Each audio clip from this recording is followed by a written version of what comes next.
Ada nasihat yang mengatakan bahwa ilmu adalah cahaya. Al ilmu nurun, bukan nurun mencontek ya bahasa Jawa. Ilmu merupakan cahaya. Kenapa? Karena dengan ilmu kita bisa membedakan mana yang benar dan mana yang salah. Seperti halnya ketika kita berada di bawah cahaya, maka kita bisa menentukan mana gelas dan mana piring misalnya, tanpa kita menyentuhnya ya.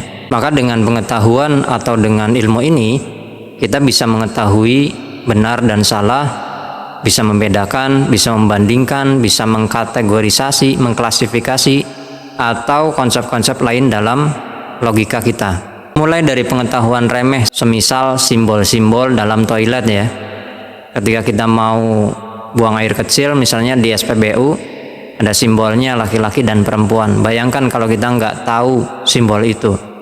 Atau misalnya di perjalanan, di jalan raya, lampu merah, hijau, kuning, dilarang berhenti, dilarang parkir, sen kanan tapi beloknya kiri. Betapa bahaya ya jika kita tidak mengetahui hal-hal seperti itu. Maka ada benarnya perkataan bahwa ilmu adalah cahaya, karena dengan ilmu kita bisa membedakan sekali lagi banyak hal. Mungkin benar kata Buddha bahwa pengetahuan adalah beban, tapi menjadi bodoh itu bukan sebuah pilihan yang tepat untuk seorang manusia. Maka jalan tengahnya apa? Belajarlah tanpa merasa dibebani oleh ilmu itu. Seperti kata Umar bin Khattab, ketika pertama kali aku belajar, aku sombong, aku merasa benar, aku merasa hebat, ingin menceramahi banyak orang dan sebagainya.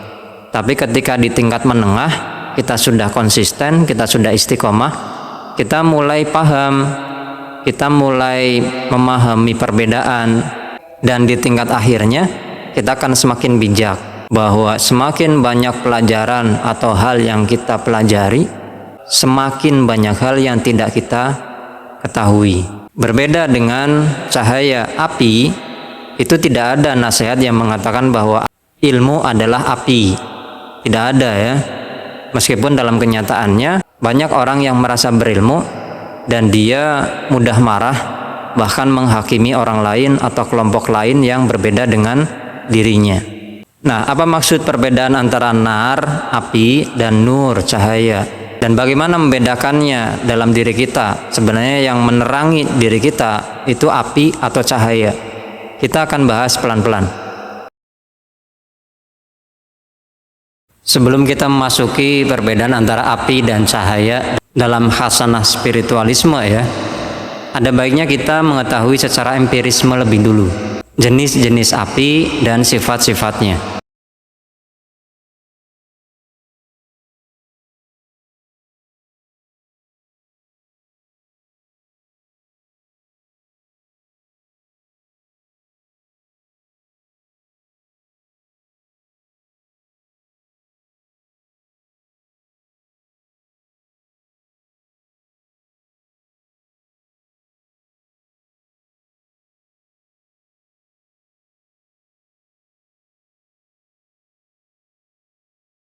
Dari gambar-gambar yang barusan teman-teman lihat, kita tahu bahwa api ternyata jenisnya ada banyak ya, dan sifatnya juga masing-masing.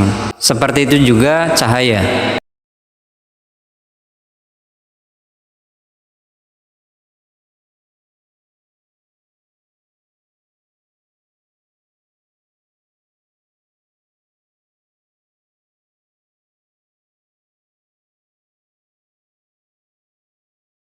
Seakan-akan cahaya itu bukan wujud zat.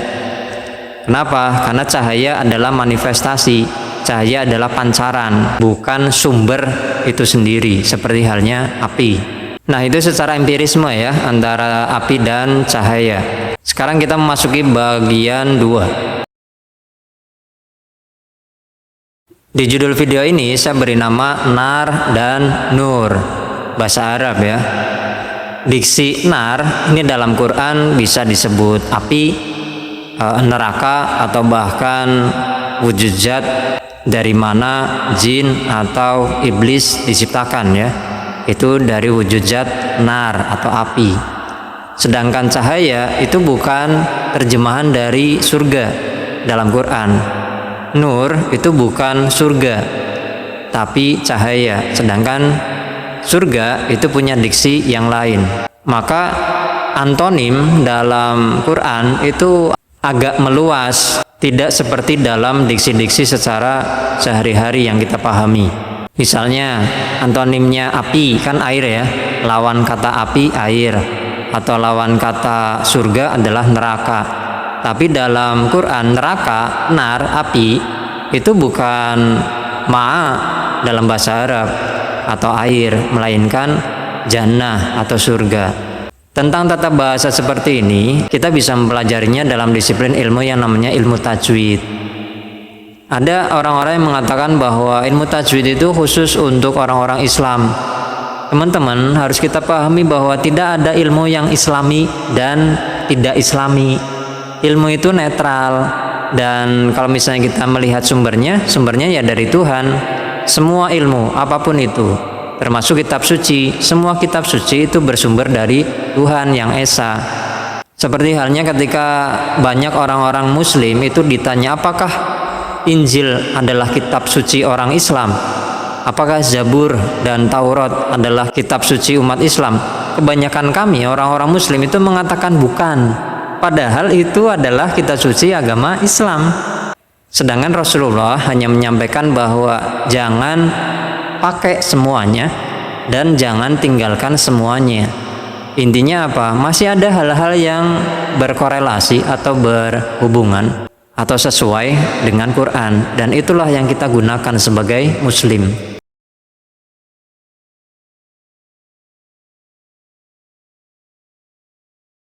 Dalam ilmu tajwid kita bisa membedakan mana nar, kata nun, kemudian ada alif, fathah, dan ro.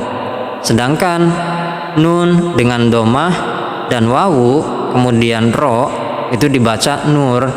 Kalau kita nggak tahu hal-hal seremeh ini, kita akan fatal bahayanya. Nah, secara spiritualisme bahaya sekali ketika kita tidak bisa membedakan antara api dan cahaya.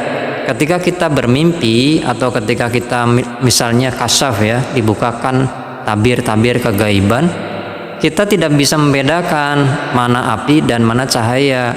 Yang mendatangi kita itu api atau cahaya. Buktinya apa? Kalau yang mendatangi pada kita adalah api, beda sifatnya dengan cahaya. Ketika kita mendapatkan yang kita rasa adalah cahaya padahal api, maka dalam pemahaman kita itu sudah merasa cukup dengan semua pengetahuan yang kita miliki. Kenapa? Karena api sifatnya tadi membakar, terasa panas dan sebagainya. Ketika yang datang pada kita adalah api, kita akan mulai menutup diri dari hal-hal baru atau ilmu-ilmu baru, baik itu dari buku-buku umum, empirisme, rasionalisme, atau buku-buku kitab, termasuk kitab-kitab suci dari semua agama. Apakah kita harus mempelajari semua itu? Kita tidak harus mempelajari semua itu, hanya berkaitan dengan apa yang kita alami. Inilah yang saya sebut sebagai verifikasi atau tahqiq dalam video ini. Ketika teman-teman merasa mendapatkan sinaran cahaya atau api, kemudian ada yang berubah dalam diri kita, di dalam diri, entah itu pikiran atau hati kita, harus ditahqiq, harus diverifikasi dari kitab-kitab suci atau bahkan buku-buku empiris. Dari sanalah pikiran kita tidak akan terkurung atau tertutup hanya dalam satu sudut pandang, apalagi menurut diri kita sendiri. Atau dalam bahasa seperti tadi di awal, kita tidak menutup diri dari ilmu-ilmu baru, kita terus belajar. Sebagai antisipasi yang mendatangi kita cahaya atau api, dalam setiap hal apapun yang kita lakukan, apalagi itu ibadah ritual ya, apapun agama kita, teruslah kita memperbaharui niat kita. Jangan untuk hal-hal yang individualis, jangan untuk hal-hal yang bersifat keduniawian. Niatkanlah untuk hal-hal yang besar. Maka hal-hal kecil seperti halnya materi atau hal-hal kemewahan di dunia ini itu akan mendekati kita. Tapi ketika benar cahaya yang menyinari kita, hati kita itu tidak akan tergoda lagi oleh dunia. Mungkin kita akan memiliki banyak hal, mungkin kita pernah menjabat banyak jabatan, atau kita saat ini sedang dalam amanah tanggung jawab besar sosial. Mungkin kita dilingkupi oleh hal-hal kemewahan, kita punya banyak jabatan, kita punya banyak amanah, kita punya banyak pengikut misalnya, followers, jamaah dan sebagainya. Tapi hati kita selalu zuhud. Ini kalau diksi di tasawuf ya. Zuhud itu ada dua. Zuhud yang benar-benar hati, tubuh dan hati kita hanya mengambil sesuai kebutuhan. Selain yang tidak dibutuhkan saat itu, ya kita tidak memiliki itu. Itu zuhud yang pertama. Zuhud yang paling sederhana, yang paling ringan. Zuhud yang kedua, ini kita memiliki dunia, tanda kutip ya, tapi hati kita tidak tersentuh oleh dunia. Atau dalam lagunya Mbah Sujiwo Tejo, sugih tanpa bondo, dikdaya tanpa aji-aji, ngluruk tanpa bolo dan sebagainya. Dikdaya tanpa aji, terima mawi pasrah, sepi pamre tepi hajre. Dari tajdid niat, pembaruan niat ini kita akan disampaikan pada pencapaian ilmu tertinggi. Apa itu? Seperti hidupnya Rasulullah, sederhana sekali. Dan dia tidak memiliki gedung yang besar, dia tidak memiliki bodyguard dan sebagainya. Sedangkan Rasulullah itu sudah sampai ke, kalau dalam video yang ini, itu peradaban pertama atau peradaban di atas cahaya, peradaban sebelum cahaya. Tapi kehidupan sehari-harinya beliau sangat sederhana. Seperti apa yang dikatakan oleh Sokrates pada akhirnya ketika dia sudah mencapai pengetahuan tertinggi, bahwa sebenarnya aku tidak tahu apa-apa, sesuai dengan apa yang dikatakan Umar bin Khattab.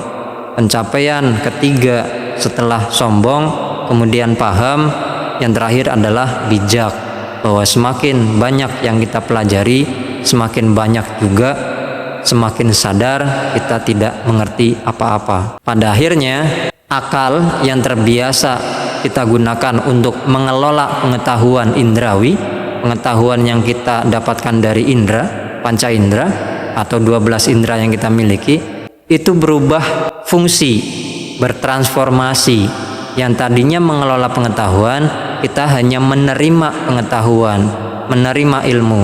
Seperti halnya dalam video ini yang saya sebut sebagai khotir, atau dalam video ini yang saya sebut sebagai konfigurasi akal ketiga. Akal tidak lagi digunakan untuk berpikir, mengelola pengetahuan-pengetahuan indrawi, tapi kita hanya menampung, menerima dari masalah-masalah yang terjadi di masyarakat dalam kehidupan kita, kemudian penjelasan datang begitu saja dari semesta yang lebih tinggi.